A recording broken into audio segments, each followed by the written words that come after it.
Okay students, welcome to the class. In continuation of chapter number 5, today we will discuss about our last topic, that is centralization and decentralization. Now what is centralization?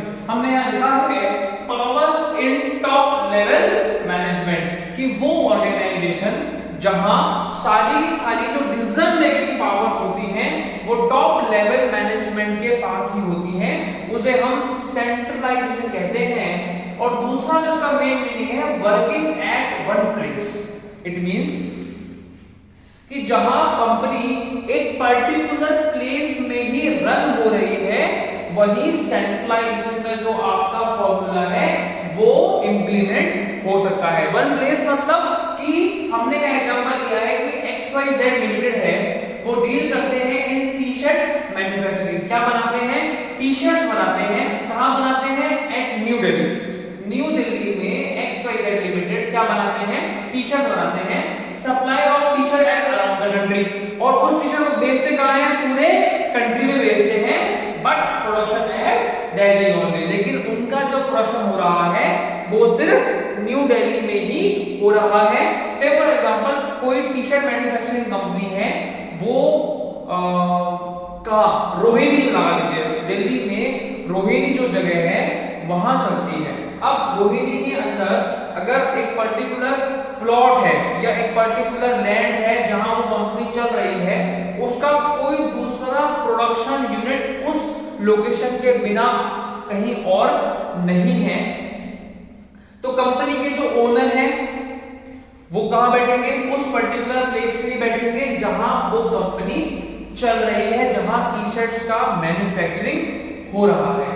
तो this kind of company is known as centralization, जहां सारे के सारे decision making power top level management के पास होते हैं, लेकिन वो कंपनी एक पर्टिकुलर प्लेस पे ही चल रही होती है, उसकी कोई दूसरी ब्रांच, कोई दूसरी यूनिट नहीं चल रही होती है।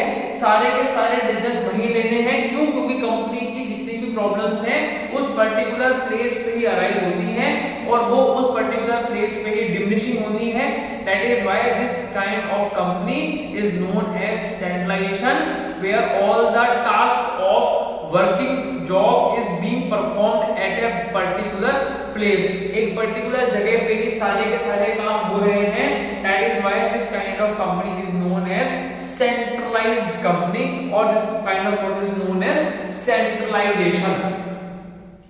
On the other hand, we are having decentralization. अभी decentralization क्या है? Delegation of authority and power to the lower level और middle level management, जहां आपने delegation of authority at various levels, मतलब आपने अपनी authority, आपने अपनी कुछ powers limited करते हुए अलग अलग levels के लोगों को बांट दी। उसका सबसे बढ़िया एग्जांपल हमने लिया है बैंक्स। देखिए, चाहे वो आपका SBI state bank of India है, PNB पंजाब नेशनल बैंक है, कोई भी बैंक है वो नेशनलाइज्ड बैंक है, उस बैंक में डिसेंट्रलाइजेशन ही फॉलो होता है या डिसेंट्रलाइजेशन ही फॉलो हो सकता है। क्यों? क्योंकि उसका एक एग्जांपल हमने यहां लिया है। ये जो बैंक है, बैंक में जो टॉप लेवल मैनेजमेंट का जो अथॉरिटी फॉर्म होते हैं CMD, चीफ मैनेजिंग डायरेक्टर, उसके अंडर में होता है मैनेजिंग डायरेक्टर, उसके अंडर में होता है CGM, चीफ जनरल मैनेजर, उसके अंडर में बहुत सारे जनरल मैनेजर्स, उसके अंडर में बहुत सारे डेप्यूटी जनरल मैनेजर्स, उसके अंडर में बहुत सारे असिस्टेंट जनरल मैनेजर्स, उसके अंडर में आइदर जोनल मैनेजर और चीफ मैनेजर, उसके अंडर में ब्रांच मैनेजर, और उसके अंडर में डेप्यूटी मैनेजर्स। अब आप समझिए कि यहाँ डिसेंट्रलाइजेशन करना क्यों जरूरी है, क्यों करना पड़ता है। देखिए, आपके घर के पास में PNB बैंक है, पंजाब नेशनल बैंक, वो क्या है? वो एक ब्रांच है। उस ब्रांच पे कौन बैठेगा? ब्रांच मैनेजर बैठेगा। और अगर वो ब्रांच बहुत बड़ी है, वो बहुत सारे एरियाज को कवर कर रही है, तो हो सकता है उस ब्रांच पे कौन बैठेगा? चीफ मैनेजर बैठेगा, क्योंकि वो बहुत सारे बड़े एरिया को कवर करती है। इसके लिए वहां कौन बैठेगा? चीफ मैनेजर लेवल का आदमी बैठेगा। देखिए, हमने एग्जांपल लिया है कि एक छोटी सी ब्रांच है। अब उस छोटी सी ब्रांच पे कौन बैठेगा? ब्रांच मैनेजर बैठेगा।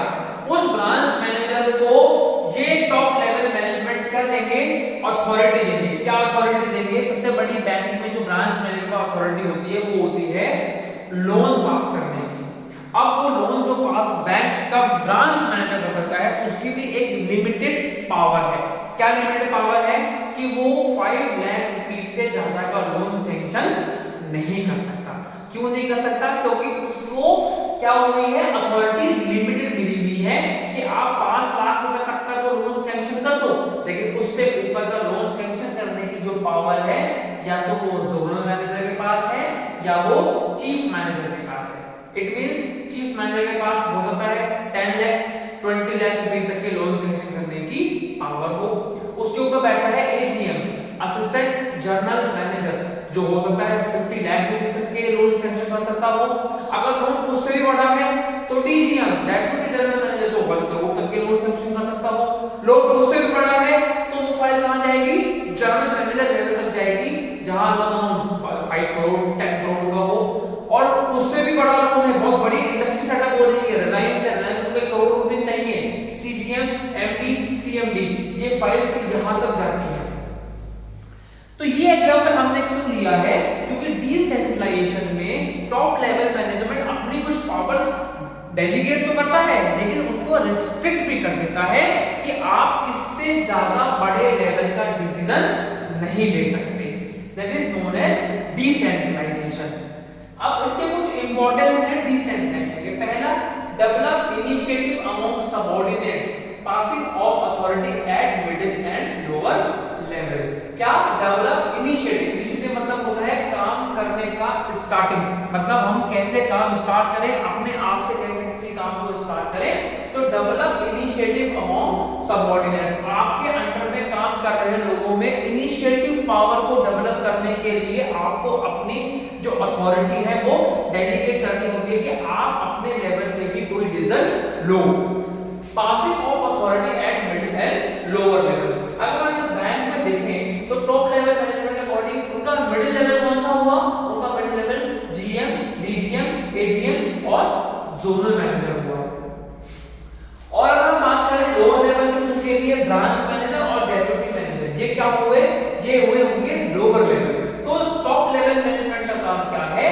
मिडिल लेवल और लोअर लेवल दोनों लेवल के मैनेजर्स को अथॉरिटी पास करना, पावर्स को पास करना, जिससे कि वो इनिशिएटिव ले सके, इनिशिएटिव पावर डेवलप हो सके, अपने काम को अपने अकॉर्डिंग अपने तरीके से, लेकिन अपने लिमिट में रहते हुए काम को कर सके। Second is develop managerial talent for future. अब देखिए, एक पर्टिकुलर एज पे इस सीएमडी को रिटायर होना है, ये हमेशा नहीं बना सकता, एमडी को रिटायर होना है, सीजीएम, मतलब इन सब लोगों को रिटायर होना है। लेकिन जब तक ये अपने अंडर में काम कर रहे लोगों को अथॉरिटी डेलीगेट नहीं करेंगे, उनको पावर्स नहीं देंगे कि वो अपने लेवल पे डिसीजन ले सके, तो वो next CMD, next MD, next CGM, next GM कैसे बनेंगे? जब तक उनके पास पावर से नहीं है, उनको काम करना ही नहीं आता, उनको डिसीजन लेना ही नहीं आता कि क्या हमारे लिए कौन सा डिसीजन सही रहेगा, तो वो आगे फ्यूचर का टैलेंट कैसे डेवलप होगा? हमें क्या डेवलप करना है? मैनेजरियल टैलेंट भी डेवलप करना है कि आगे चल के इनमें से ही कोई आदमी इस पोजीशन पे पहुंचेगा, या इनमें से ही कोई आदमी इस पोजीशन पे पहुंचेगा। तो वो पहुंचेगा कैसे? वो जब पहुंचेगा जब वो डिसीजन मेकिंग कर सकता है, जब वो इनिशिएटिव ले सकता है। और वो इनिशिएटिव कब लेगा? जब उसके पास क्या होगी? अथॉरिटी होगी, पावर्स होगी। Next is quick decision making. देखिए, जिस लेवल पे आप वर्क कर रहे हैं, अगर वो मैटर उस लेवल के अकॉर्डिंग है तो वो बहुत जल्दी डिसीजन बन जाएगा। से फॉर एग्जांपल, किसी आदमी को अपना घर बनाने के लिए 50 लाख रुपीस के लोन की रिक्वायरमेंट है, और हमने आपको क्या बताया कि हर लोन को पास करने के लिए एक स्टेज है। ब्रांच मैनेजर 50 लाख रुपीस के इतने बड़े लोन को सैंक्शन नहीं कर सकता। अब वो 50 लाख रुपीस का जो लोन है, वो जो पर्सन है जिसने अप्लाई किया है, उसने अपना जो लोन फाइल है वो में चीफ मैनेजर के लेवल वाली ब्रांच में लगाया होगा, लेकिन चीफ मैनेजर को भी पूरी फाइल स्टडी करने के बाद उसको एजीएम या डीजीएम जिस भी लेवल का वो लोन सैंक्शन होना है, से फॉर एग्जांपल एजीएम के पास होना है, तो वो चीफ मैनेजर पूरी फाइल को स्टडी करके उसके पूरे पेपर्स को फाइल अप करके कहां भेजेगा, अप्रूवल के लिए एजीएम के पास पहुंचेगा। If AGM feels fine and good, अगर वो सही समझता है कि हाँ ये फाइल बिल्कुल कंप्लीट हो गई है, then he will make the authority to chief manager कि हाँ अब आप इस लोन को सैंक्शन कर दीजिए, हम इसको पैसा दे सकते हैं। अगर उसको लगेगा कि नहीं file is not complete, then he will make a letter to chief manager. फिर एजीएम क्या करेगा, किसको लेटर लिखेगा, चीफ मैनेजर को, कि आप ये डॉक्यूमेंट्स और प्रोड्यूस कीजिए, उसके बाद ये फाइल कंप्लीट हो जाएगी। तो देखिए हमने बात की थी क्विक रीजनिंग, जिस लेवल पे जो काम होना है वो वहां बहुत जल्दी हो जाता है। Next fourth is relief to top level management. हमने कल भी बात की थी कि डेलीगेशन करने से रिलीफ मिलता है, किसमें, बर्डन में, स्ट्रेस में, किसको, टॉप लेवल मैनेजमेंट को, कि अगर हम खुद ये 2 लाख 5 लाख 10 लाख 50 लाख या 1 करोड़ वाली फाइल करते रहेंगे तो इतना बड़ा जो बैंकिंग सेक्टर है उसको हम कैसे रन करेंगे। तो उसके लिए ही उन्होंने इन सब लोगों को अलग अलग लेवल पे पावर डिस्ट्रीब्यूट की है कि ये 2 लाख 5 लाख 10 लाख 50 लाख करोड़ रुपए तक के लोग या नीचे ही लोग ये लोग सैंक्शन कर देंगे। क्यों कर देंगे, क्योंकि इन लोगों को अथॉरिटी मिली हुई है, पावर्स मिली हुई है, जिससे किसका बर्डन कम होगा, इस टॉप लेवल मैनेजमेंट का बर्डन कम हो जाएगा। Then facilitates growth. कंपनी की सबसे ज्यादा ग्रोथ कब होती है, जब कंपनी अलग अलग लेवल के मैनेजर्स को अलग अलग डिसीजन पावर बनाने की कैपेबिलिटी या अथॉरिटी पास ऑन कर देती है, तब कंपनी क्या करती है, ग्रो करती है, तब कंपनी की ग्रोथ होती है। क्यों होती है ग्रोथ, उसका रीजन है, उसका रीजन ये है कि आपने लोगों को सोचने का काम दे दिया, आपने लोगों को इनिशिएट लेने का काम दे दिया। अब लोग अपनी रिस्पांसिबिलिटी को समझते हुए बेस्ट से बेस्ट काम करना चाहेंगे। इसीलिए कंपनी क्या करती है, हमारी ग्रोथ करती है, जब लोगों को लगता है कि we are the person who are responsible to make particular decision in respect to the organizational goal. And the last one is better control. देखिए ऐसा नहीं है कि ये एजीएम, ये सीजीएम, ये अलग अलग लोग हैं, नहीं, ये सब लोग एक साथ कनेक्टेड हैं। सीएमडी, एजीएम, डीजीएम, किसी से भी कोई भी रिपोर्ट मांग सकता है, तो कंपनी के अंदर पूरा कंट्रोल रहता है कि कौन आदमी किस लेवल पे और क्या काम कर रहा है। अगर वो गलत काम कर रहा है तो टॉप लेवल मैनेजमेंट के पास तुरंत इंफॉर्मेशन पहुंच जाती है कि ये काम गलत हो रहा है। तो ऑर्गेनाइजेशन में क्या होता है, बहुत अच्छा कंट्रोल होता है जब हम डिसेंट्रलाइजेशन कर देते हैं।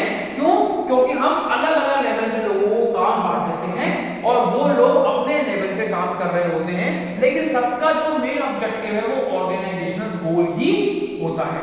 तो this is all about this centralization and decentralization. इसको आप अच्छे से समझ लीजिए, क्योंकि ये आपके इस कोर्स में नहीं, ये आपको आपकी लाइफ में भी काम आएगा कि जहां पर्टिकुलर प्लेस पे एक ही जगह पे काम हो रहा है, वहां पावर सारी टॉप लेवल मैनेजमेंट के पास है, तो वो पूरा सेंट्रलाइज्ड वर्क है, जहां decision making authority top level management उस पर्टिकुलर प्लेस पे ही बैठी हुई है, अपनी कंपनी से रिलेटेड जितने भी डिसीजन होंगे वो खुद बनाएंगे। लेकिन जहां अलग अलग लोकेशंस पे कंपनी के अलग अलग ब्रांचेस, यूनिट्स चल रही हैं, वहां क्या होता है, डिसेंट्रलाइजेशन करना पड़ता है। वहां के जो टॉप लेवल जो अथॉरिटी है उसको हमें अपनी अथॉरिटीज पास करनी होती हैं, अपनी पावर्स पास करनी होती हैं, जिससे कि वो अपने लेवल पे डिसीजन ले सके। लेकिन हम वहां पर भी कुछ रेस्ट्रिक्शन लगा देते हैं जिससे कि लोग आपस में कनेक्टेड रहें। So this is all about decentralization and decentralization. Thank you.